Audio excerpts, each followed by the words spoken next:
This is Optimal Startup Daily, episode 488. Is it better to be an entrepreneur or an employee? By Alexa Mason with thecollegeinvestor.com. And I'm Dan. Welcome to Optimal Startup Daily, where I read to you each and every day, including weekends and holidays, from some of the best blogs we can find on entrepreneurship. Today I've got a post from The College Investor, and I'm going to tell you more about the site and today's author right after the post.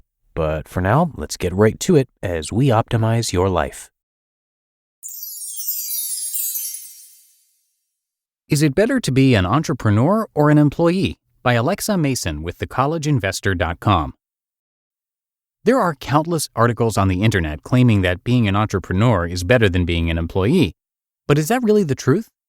I have been on both sides of the fence now, and while I currently enjoy what I do, I want to dispel the myth that working for yourself is nothing but sunshine and rainbows, because it's not.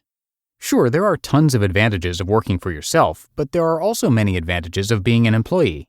Let's take a look at some of the pros and cons of both. Amount of hours worked. As an employee, an average full-time job consists of about 40 hours per week. You go into work, keep busy for 8 hours, and come home. After factoring in your commute, the time you're committing to your day job may be a little bit higher. As an entrepreneur, your hours will vary greatly. When you're first starting up your business, you may put in 60 to 80 hours of work per week, but once you've established yourself and/or outsourced parts of the business, the amount of hours you work can be greatly reduced.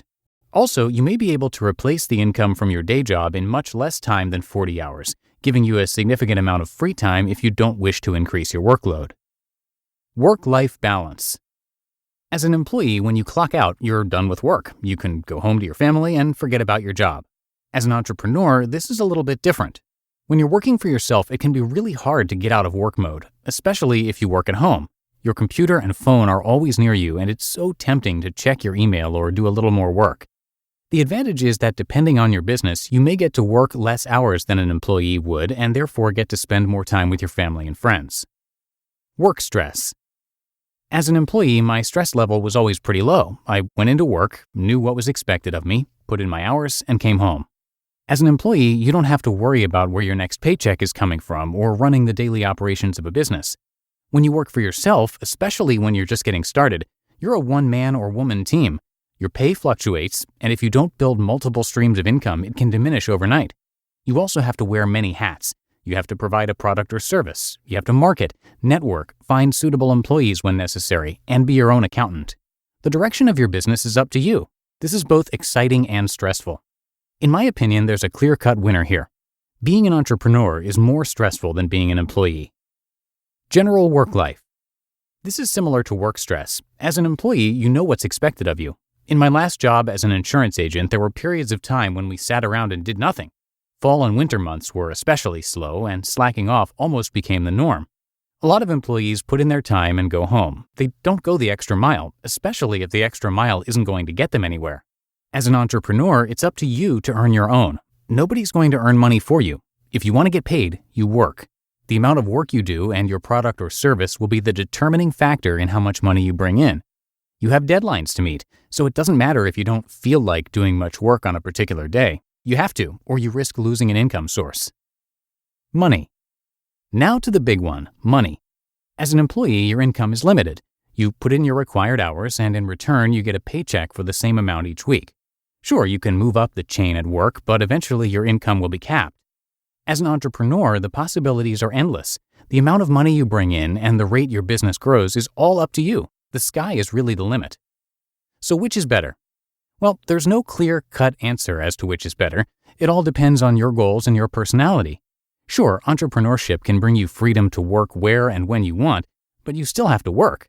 Contrary to what some of the gurus tell you, you're not going to get far as an entrepreneur working 4 hours a week. It's not going to happen. If you think entrepreneurship is for you, start a side business while you're still working your day job.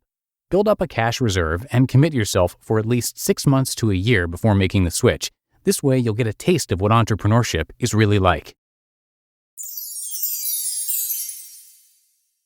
You just listened to the post titled, "Is it better to be an entrepreneur or an employee?" by Alexa Mason with thecollegeinvestor.com. And thanks to Alexa, who is a guest writer on thecollegeinvestor.com. She is a freelance writer and wannabe internet entrepreneur.